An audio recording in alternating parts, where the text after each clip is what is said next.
Let's talk about your juicy love with me, Una Drake.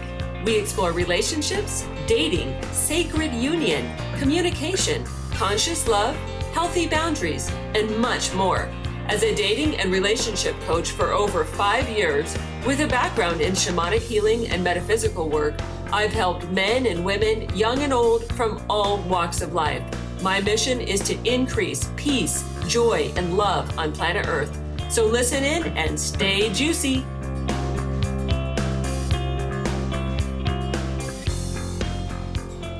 Good to be here. Thank you for joining me. I'm Una Drake, and today on Your Juicy Love, we're going to be talking about attachment style and how your fundamental attachment style can influence the types of relationships that you attract into your life. And whether you have a good chance of having a successful long-term relationship or whether there might be some things to work on. And also, we're going to be going into how who you should be looking for if you want to increase your odds of having a really successful, happy, long-term relationship.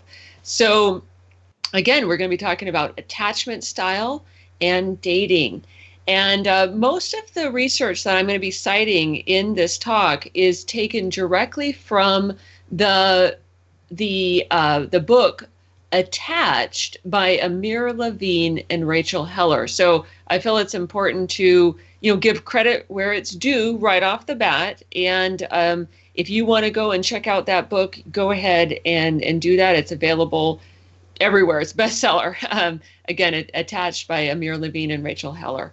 And if you want to learn more about me, you can go to my website, unadrake.com, and you can read all about my background and blog posts, and just you can contact me through there. Also, I want to let you know that as a special thank you to you, listeners and Facebook viewers, if you're out there right now, you can get a free tarot reading from moi. I'll give a free tarot reading to the first 10 people who email me at una@unadrake.com and just mention tarot or tarot reading in the subject line. I'd love to hear from you. Also, I welcome any and all questions that you have, comments, feedback. I'd love to hear what you think of the show and get to know what you're interested in me covering, here in future episodes. So let's get started. All right. I'm a dating and relationship coach, and I've been doing this about 6 years. And a little bit about how I got started. I didn't go to college to be a relationship coach. My bachelor's degree is actually in chemistry, but my background is that I was married for 12 years and became a single mom, went through a divorce, became a single mom in my mid-30s, and then started getting out there in the dating field and realizing that it was a lot harder than I thought it was going to be. It was certainly not like, dating in my teens or 20s or early 20s. It was a whole different world. And what I found is that that's actually not unusual for people who have been off the dating market for a long time and re-enter the dating market in their mid-30s or above. It's really a different game, and part of that has to do with attachment style, which is part of what we're going to be getting into in this talk. But my story does have a happy ending. After adjusting a little bit of my approach and my attitude and just keeping on going, I was able to find the love of my life, and we've been together for basically since 2011. So there is hope out there, and stay tuned, stay listening if you want to learn how you can do this too, because I will be covering mostly attachment style, but I'm also going to be talking about how you can apply the lessons and the kind of the information that we can get out of attachment style information and how we can leverage that for you to find the relationship that you want, no matter what your age is. I've worked with clients as old as 75 years old and helped them get dates and help them find the relationship and the love that they really want in their life. So no matter how old you are, there's still hope out there. And let's get started. All right. So, again, this talk is for you if you want to really increase your chances of finding the relationship that really works for you. If you're sick of toxic relationships, if you keep on getting into relationships with people who don't really seem available, like you think that they're available, but then they ghost you or they, turn and run away. If you want to learn how to spot trouble before you're really in it, this is where you need to be. Keep on listening, and we're going to cover how you can spot trouble before you step in it. And if you're ready for, a low drama, high satisfaction relationship, we're going to cover that too. How you can have just a high satisfaction, low drama relationship with your next partner. So stay tuned. Because it really is possible through understanding attachment style to transform your relationships and start attracting the people who are right for you. It's possible to have stability and support and intimacy and closeness and just ease in your relationships in your everyday life. How awesome would it be to not have relationship drama all the time? I'm guessing that would be pretty awesome, right? So today we're going to cover the 3 main attachment styles and how they interact in relationships. And we're going to cover like what works and what doesn't work. We're also going to get into dating market dynamics and how understanding attachment styles can help you date better. We're also going to get into how to tell what style someone has and determine if they're a good match for you before you get too involved. You don't want to be like totally in love with someone and then discover that their attachment style type is just not going to work with your attachment style type. That's really painful. So how awesome would it be if you could figure that out before you got too involved with them? And we're also going to cover how you can develop your own integrated dating plan so you can finally find real love. That would be awesome, right? So let's get into this.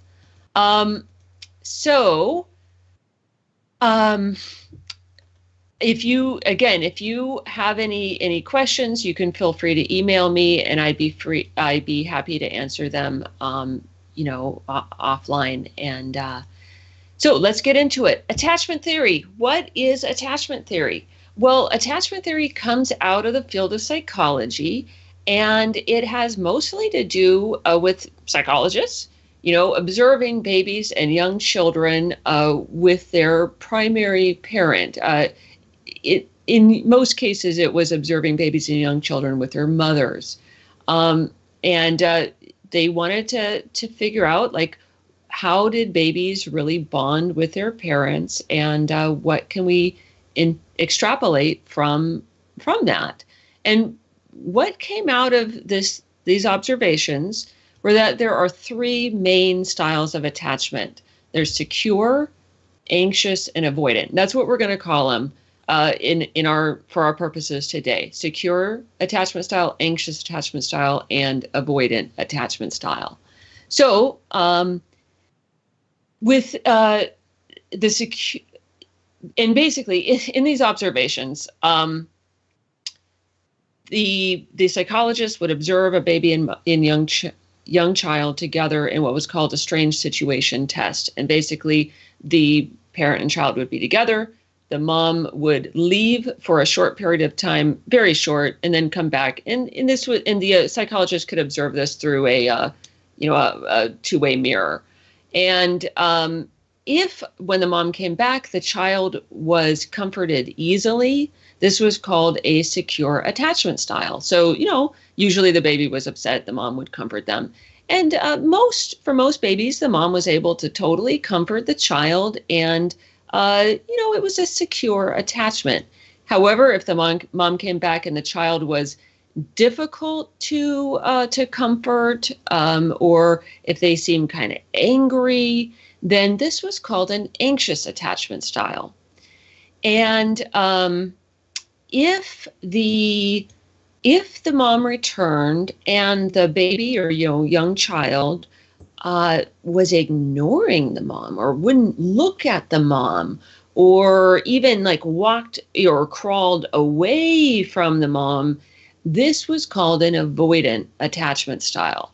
And all right, I think we're actually going to skip this break. Normally we'd be going to a break right now, but we're going to skip this break because I want to get into why is attachment style even important? Why we're been talking about babies and moms. Why does that matter for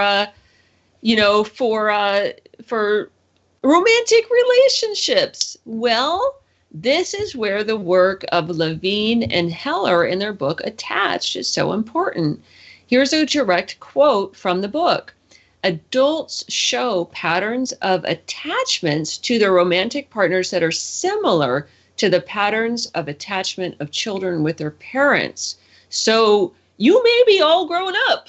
You're an adult. You're living your life. However, for just about everybody, the type of relationship that you had with your parents or primary, caregivers, when you were a baby and a young child, those patterns are almost certainly affecting how you interact with romantic partners. So that's very interesting. And for some of us, maybe a little scary, but once we can understand this and understand how to apply this information, it can actually help you really enhance your romantic relationships. So let's look at this.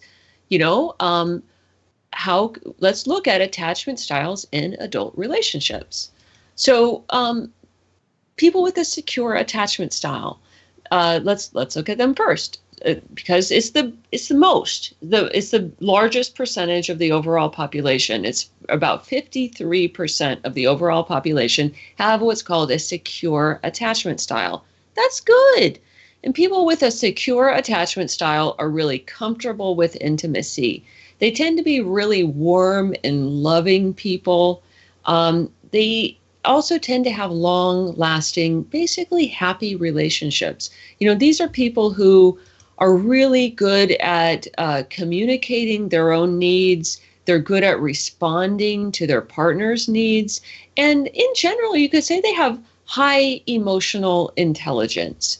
These are people who just kind of are naturally good at relationships. They tend to be even keel, low drama. They know how to diffuse tense situations because they really understand their partner and they can respond to the real underlying needs. Even if someone else, with a different attachment style might respond to the same situation with escalating towards drama, someone with a secure attachment style is going to say, hey, it's okay. Let's just calm this down. And they just tend to be good at relationships. All right, so that's a little bit about the secure attachment style. What about the anxious attachment style? So people with a baseline anxious attachment style, it tends to be about 20% of the overall population. Now, these are people who crave intimacy, and they tend to be preoccupied with their relationships. And at a basic level, they worry about their partner's ability to love them back, or they worry about their partner's ability to love them as much as they love their partner. So the kind of like a baseline belief of people with an anxious attachment style is that they're not going to get the love that they really want. And so obviously that can lead to some issues in relationships. So it also what's interesting to note is that even on a biological level, people with an anxious attachment style, they have what's called an activated nervous system. Like their nervous system is actually more alert to danger and more alert to changes in the environment than other styles. So that's really interesting, right? Um, as a survival situation, it's good to have, you could think of like, cavemen or women in like prehistoric times. It was probably really good for any tribe or group of people to have some individuals who had this anxious attachment style or, were more alert to danger than others because they were able to, to notice little things and alert the tribe. But if you have an anxious attachment style and you're trying to figure out relationships in the modern day situation, it leads to a tendency toward drama in relationships. Basically, people with an anxious attachment style tend to interpret any. They tend to interpret a lot of the behavior of their partners as pulling away. Or they interpret it as like, oh my gosh, my partner's going to leave me, or oh my gosh, my partner doesn't love me as much as I love them. And they tend to escalate drama by using what are called protest behaviors. And classic protest behavior would be like calling or texting incessantly, or kind of playing games in relationships in order to get the attention from their partner that they crave. It's hard for them to calm down in relationships. So, I kind of have some sympathy for people with an anxious attachment style because honestly, at a baseline, I have an anxious attachment style and I've learned to really calm that down. And it's awesome being in a relationship with someone who I can just feel like I can really relax because I know that he loves me. But if someone with an anxious attachment style is in the wrong kind of relationship, it can just lead to a lot of drama and a lot of pain. So we're going to be going into a little bit of that later. But now let's cover people with an avoidant attachment style. So this is about 25% of the population. That's 1 in every 4 people has a baseline avoidant attachment style. People with an avoidant attachment style, they naturally just really value independence. That's probably like their highest value, is that they value their personal independence. They tend to be people who really are good at working alone. They are very self-motivated and they're good at doing things by themselves. And you think of someone, there's a lot of jobs, there's a lot of places in our society where it's really important for people to be able to work alone or be able to be really internally motivated and just, be able to do their own thing on their own. These people don't need as much social interaction as, most other people. And the thing, though, is that people within a baseline avoidant attachment style, they tend to equate intimacy with a loss of independence. And they value independence the highest. That's like what they're all about, is their own independence. So when they feel intimacy with someone else, they like at a inner level, they're afraid that they're losing their independence by becoming intimate with a partner.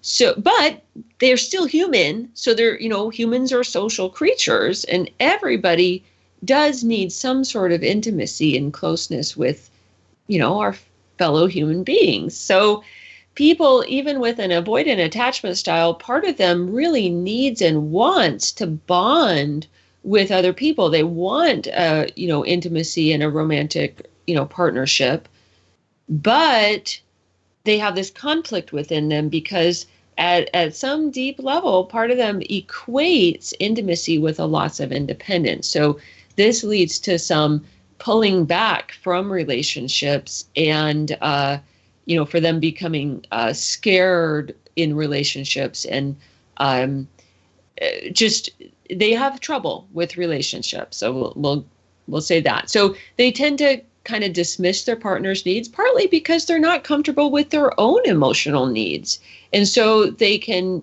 want to discount emotion. They can be inconsistent in their communication with a partner, and many of them just are not interested in commitment. They're not interested in a long-term relationship.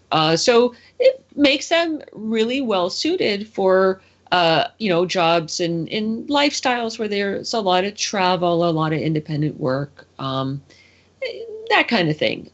There's nothing wrong with it inherently, but it can make, long-term committed relationships more difficult.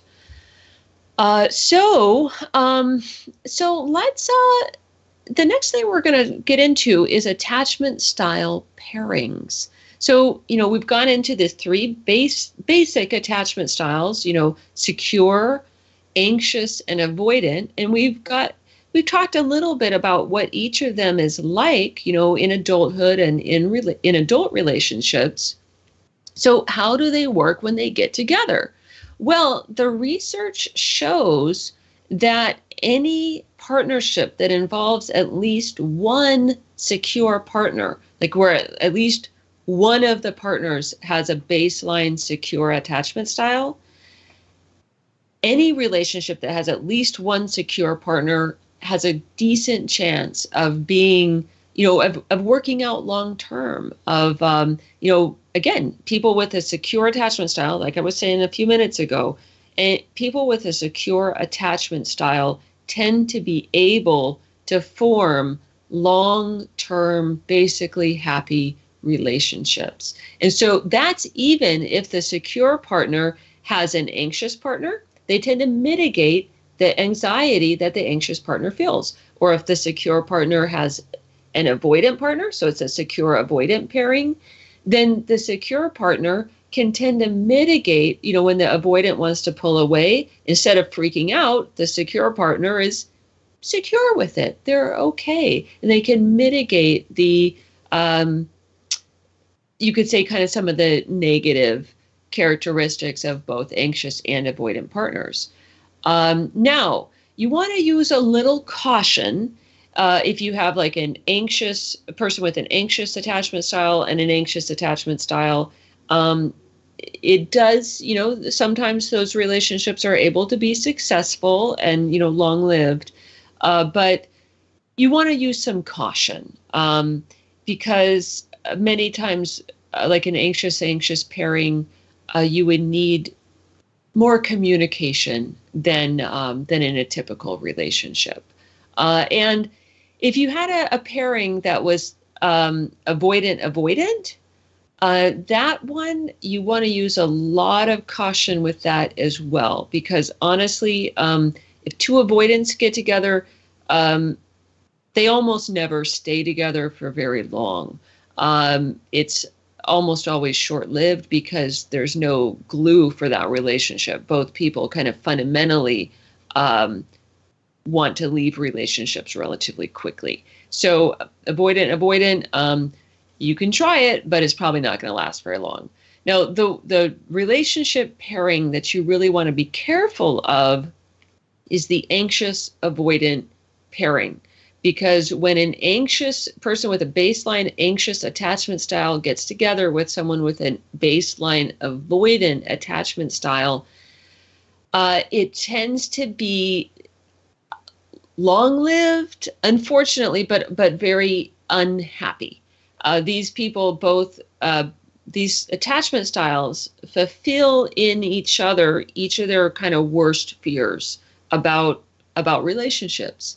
And it tends to be really like a roller coaster type relationship, and it leads to a lot of pain and a lot of drama because the anxious partner always wants more closeness and the avoidant partner feels smothered and they want to get away.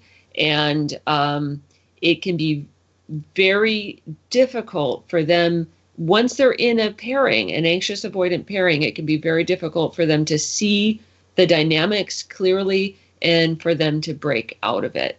And so Anxious avoidant pairings do tend to be long-lived, but instead of being, basically happy and, positive, like a pairing with at least one secure partner, the anxious avoidant pairing does tend to be long-lived, but it also tends to be unhappy.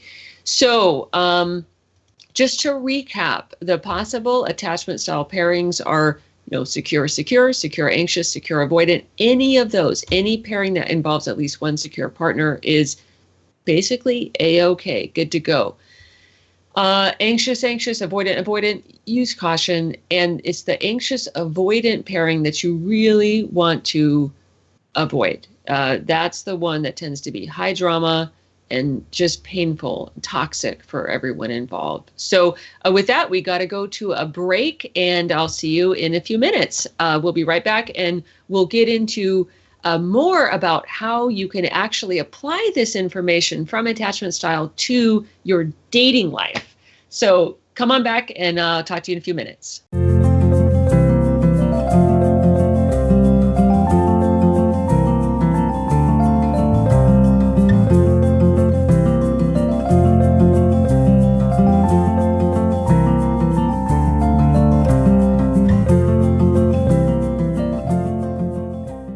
All right, we're back. I'm Una Drake, and we're talking about attachment style and dating, and how you can use what we know from attachment style to find a relationship that really works for you. So in the first half of the show, we covered the three main attachment styles: secure, anxious, and avoidant. And we talked about how those different types show up in relationships. So in this half of the show, we're going to get into how that actually applies in the nitty-gritty to dating and the dating market in general, and how you can find a partner who's right for you. So just to recap, though, I'm Una Drake. I'm a dating coach, been a dating coach for over 6 years now. You can find out more about me on my website, unadrake.com. And also, just as a gift for you, my listeners and, Facebook Live audience, I'm offering a free mini tarot reading to the first 10 people who email me off of this show, una@unadrake.com. And if you just want to put tarot reading in the subject line, or just email me, let me know that you want a reading. I'm offering a free mini tarot reading to the first 10 people who email me. So go ahead and do that. I'd love to hear your thoughts and talk with you. So let's get right into dating market dynamics and how the dating market, how attachment style interfaces with the dating market, and how to improve. Why we're talking about this is because we want you to be able to improve your odds of finding a great partner, based on the insights that we know from attachment theory. So, again, we covered this a little bit in the first part of our show today, but these people with a secure attachment style is about 53% of the overall population. People with an avoidant attachment style is about 25% of the population, and people with an anxious attachment style covers about 20% of the overall population.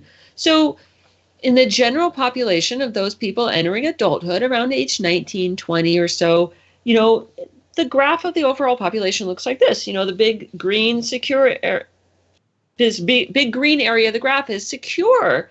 And this orange area is avoidant. The purple area is anxious. So that looks great. Perfect. Yay.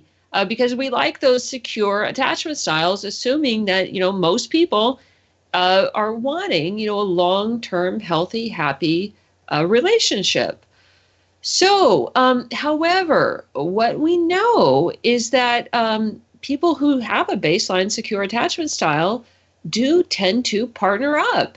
And so as time goes by, this is a quote from Jeb Kinnison, who's a researcher in this area.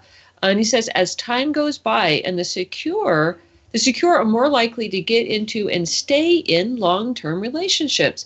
So the proportions of the types seen in the dating pool change. The secure becomes scarce, and the avoidant become the most likely type you will encounter. So what does that mean for people entering the dating pool as, at midlife and beyond? Well, it means that the dating, especially for those at midlife and beyond, is fundamentally a different landscape than it was, say, maybe the last time you were on the dating market in your, teens and early 20s. We can look at this graph, and I know you might not be able to see this, but basically, the secures type starts pretty high, over 50% of the general population being secure. But as time goes on, at higher age ranges, it drops below 20%. And this avoidant line, which starts at 25%, it ends, by age 40 and beyond, especially, it's over approaching and then over 50% of the people in the dating pool, people who are single and interested in or available for a committed relationship. So that's a problem. So if you're on the dating market and you're thinking, wow, it's hard, it's hard to find someone who wants a committed relationship, or it's hard to find somebody who can show up in relationship the way that I would like them to. It's not just your imagination. It's because there really are, again, especially at 35, 40 and beyond, there really are fewer people with a baseline secure attachment style on the market. And there are many, many more avoidance in proportion in the dating pool, especially at midlife and beyond. So, here's the graph of the general dating pool. Again, this is not the general overall population, but people in the general dating pool at age 40 plus. And you can see over 50% of the people in the dating pool have an avoidant attachment style. And we know, again, I went into this earlier in the first half of our show today. People with an avoidant attachment style generally they're just not as good at relationships as people with a secure attachment style. And, in this graph, again, this is general dating pool, age 40 plus. People with a secure attachment style are under 20%. It's like 18%. And anxious has gone to 25%. But what we really want to pay attention to is this 55%, which is avoidant. All right. So you could say, why are there so many more avoidants on the dating market at age 40 plus? Well, avoidants do tend to end relationships more often and more quickly. So they just get out of relationships. I was just told that I should hold the diagrams higher. So I hope that's good. You can see this big wedge here, 55% is avoidant, and only 18% secure and 25% anxious. So, okay. Thank you. Thank you for letting me know that. So avoidants tend to end relationships more quickly and more often. Avoidants cheat more often than other styles. And avoidants who are divorced are more likely to get divorced again. Avoidants, again, they tend to suppress their emotions.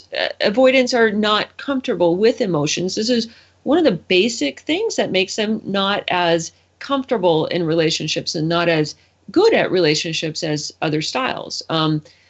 So they tend to suppress emotions, so they'll start dating again after a breakup sooner than other styles. And they tend to, of course, not form relationships with other avoidants, or if they do, they'll just break up very quickly in general. So if you know that you are an avoidant, or if you have some of these tendencies, I would really encourage you to, work with a coach or work with a therapist, or, you want to really work on becoming comfortable with your own emotions, and you want to be comfortable at understanding your emotions, accepting your emotions, and communicating your own needs and your own feelings, and being more comfortable with the emotions and needs of a partner.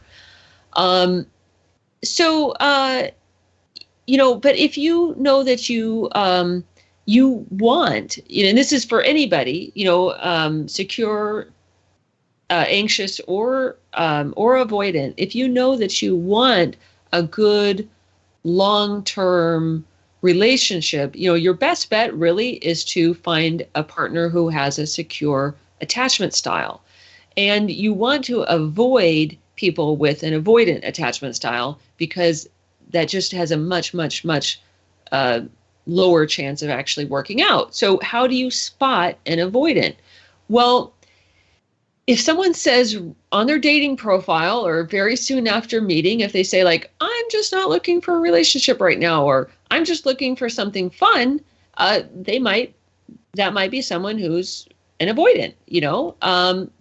They're letting you know right off the bat, they're not looking for something serious.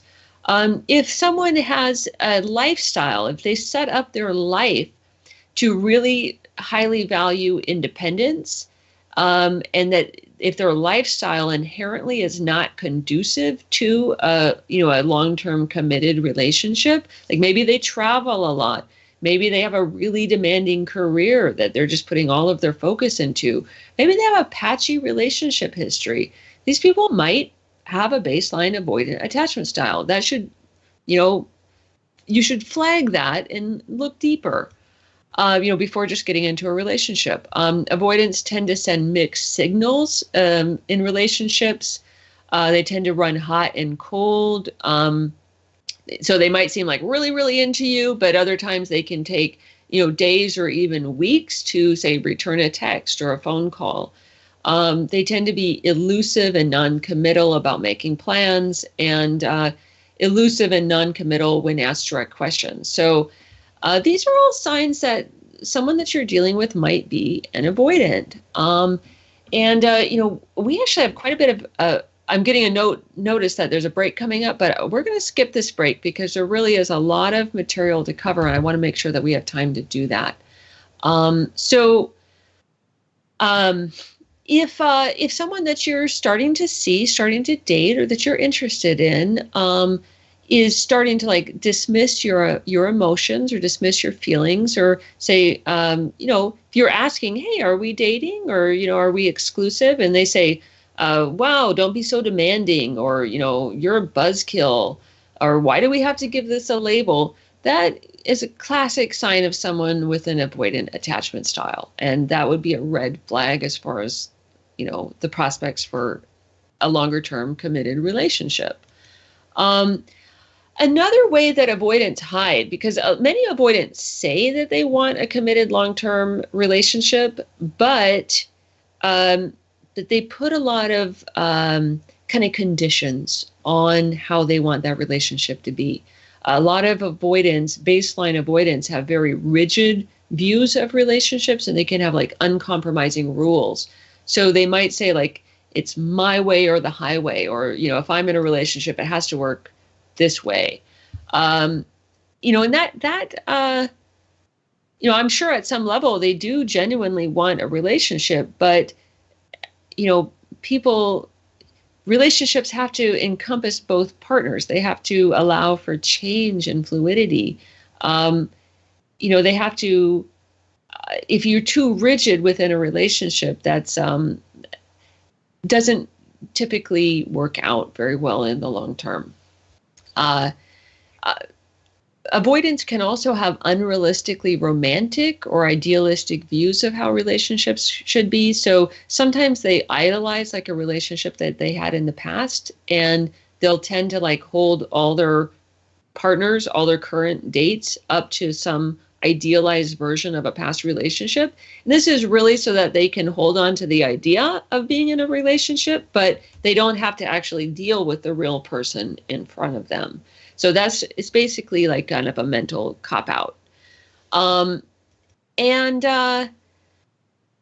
You know, on a fundamental level, a lot of people with an avoidant attachment style are just afraid. They're afraid of getting close. They're afraid of their own emotions. They're afraid of their partner's emotions. And they're afraid of losing independence in a committed relationship. So let's just move on, and we'll look at how to spot an anxious style. If you've just just started dating someone, you might know that they're an anxious attachment style if they tend to call or text a lot. Like maybe they come on really, really strong and they want to spend all their time with you. And maybe you're feeling, even if you have a secure attachment style, if you're feeling, wow, this person wants to see me a lot, or they want a lot of contact, you may be dealing with someone who has a baseline anxious attachment style, and they just need more reassurance, especially in the beginning of a relationship. They may really need more reassurance than someone with a different attachment style. And you need to decide whether that's something that you want to, do or not. Also, in relationships, people with an anxious attachment style can tend to kind of play games or manipulate. So if you feel like your partner's kind of keeping score or playing games in a relationship, that's a signal that they probably have an anxious attachment style. However, let's go into people with a secure attachment style. That's the kind that you really want to meet. People with a secure attachment style, they're really good at communicating their needs and wants. They tend to be consistent, reliable, stable. So they'll call when they say they're going to call. They're going to show up when they say they're going to show up. They are good at responding to texts. They make and keep plans. They're comfortable with intimacy. And they tend to be good at diffusing tension in a relationship. However, the downfall of people with a secure attachment style is that sometimes, especially people with like an anxious or avoidant attachment style, can sometimes feel that people with a secure attachment style are boring because they do keep things so even keel and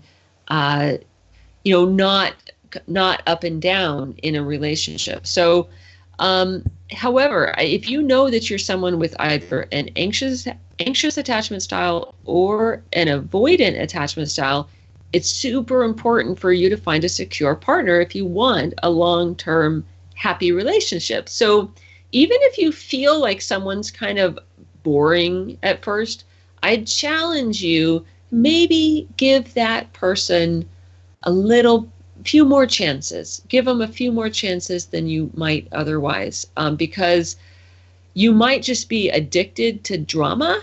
You might be addicted to highs and lows in relationships because maybe that's all you've known. But it could be really good for you to find someone with a secure attachment style who's going to be even keel, low drama, and who can offer you the long-term security and commitment that you're really looking for. So we just have about 10 more minutes here. So where do we go to from here? So we've talked about what are the attachment styles? How do they show up in relationships? How can we recognize them in the beginning of a relationship? And we know that you want to find someone with a secure attachment style, especially if you know that you have an anxious or an avoidant attachment style. It's really critical that you find someone with a baseline secure attachment style to really have good prospects of having a long-term, healthy, happy relationship. So how do you find that secure partner that really meshes with you, especially if you are in the age group of 35 or 40 and above, when we know from statistics that there just aren't that many secure people on the market, on the dating market. So what do?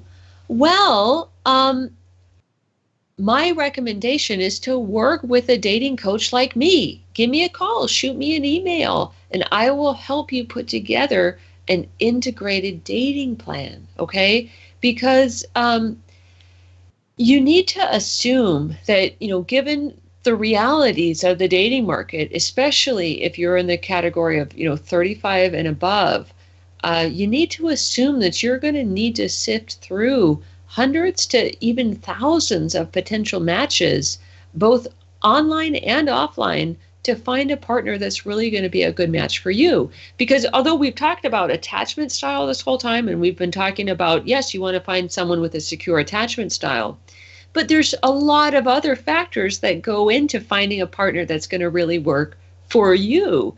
We need to find someone who is the right age, and has some other basic compatibility factors to you.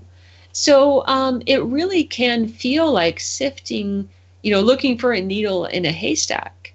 It is possible, though, and I'm really good at helping people find compatible partners and find, get dates quickly and move through that dating process more quickly than would ever otherwise be possible. But you do need to have a plan. You need to have what's called an integrated dating plan in order to do this most effectively. In working with clients for over 6 years now, what I have found in general is that most of the people that I've worked with need to consider dating, need to go on between 10 and 20 first dates with what I call a qualified match, like someone who meets their baseline requirements, and they'll still have to go out with about 10 to 20 of those people, like first dates basically, before finding someone that they really want to move forward with in a more serious way. So, 10 to 20 dates, that's not undoable. However, I invite you to really look at this. If really look at how many dates you go on in a given month. And, most people I talk to who don't have an integrated dating plan, they maybe go on 2 dates a month. At that rate, to say reach 15 dates, it's still going to take you 7 to 8 months to go on enough dates to even meet 15 dates. This is a hard process because honestly, most people are not doing that. And most people give up before they meet enough people to really give themselves a fair chance. So I encourage you to call me. Call me. I'll help you. We can have a relationship clarity session. I'll help you move through the first steps of putting together your own integrated dating plan and doing the things that will really move you forward towards a relationship that really, really works. Honestly, the first step, I have a 4-step process that I take people through in working with them to find a partner that really works for them. The first step is clarity. And before you even start going on dates, what you really want to do is really have a lot of clarity about what you're looking for. And certainly we've established, in this show, you want to find someone with a baseline secure attachment style. Almost everybody wants that. But there's a lot of other factors to consider as well. And so I can help you get a lot of clarity on what are the factors that you're actually looking for and what's really going to work for you. And then we can put that into a plan for focused and accelerated dating so that you can be very quickly and very effectively on your path to finding the right partner for you. And what I do recommend is that faster is better. So give me a call. Let's get your dating plan started. I'd love to work with you, and reach out. Email me at una@unadrake.com. And whether or not you're looking for a date, or whether or not you might not be sure that you even want a partnership, but you can. The first 10 people can claim a free tarot reading from me. email me, una@unadrake.com. I'd love to do a tarot reading for you, and I'd love to talk to you about how you can find the partner of your dreams. So again, go to my website, unadrake.com, unadrake.com. You can get all sorts of information there, and you can also email me right through my website, una@unadrake.com. Shoot me an email. I'd love to do a reading for you, and I'd love to talk to you about how we can get you into the relationship that really works, and how we can find you the partner of your dreams. So thank you for listening. I look forward to hearing from you. Thank you very much. Take care.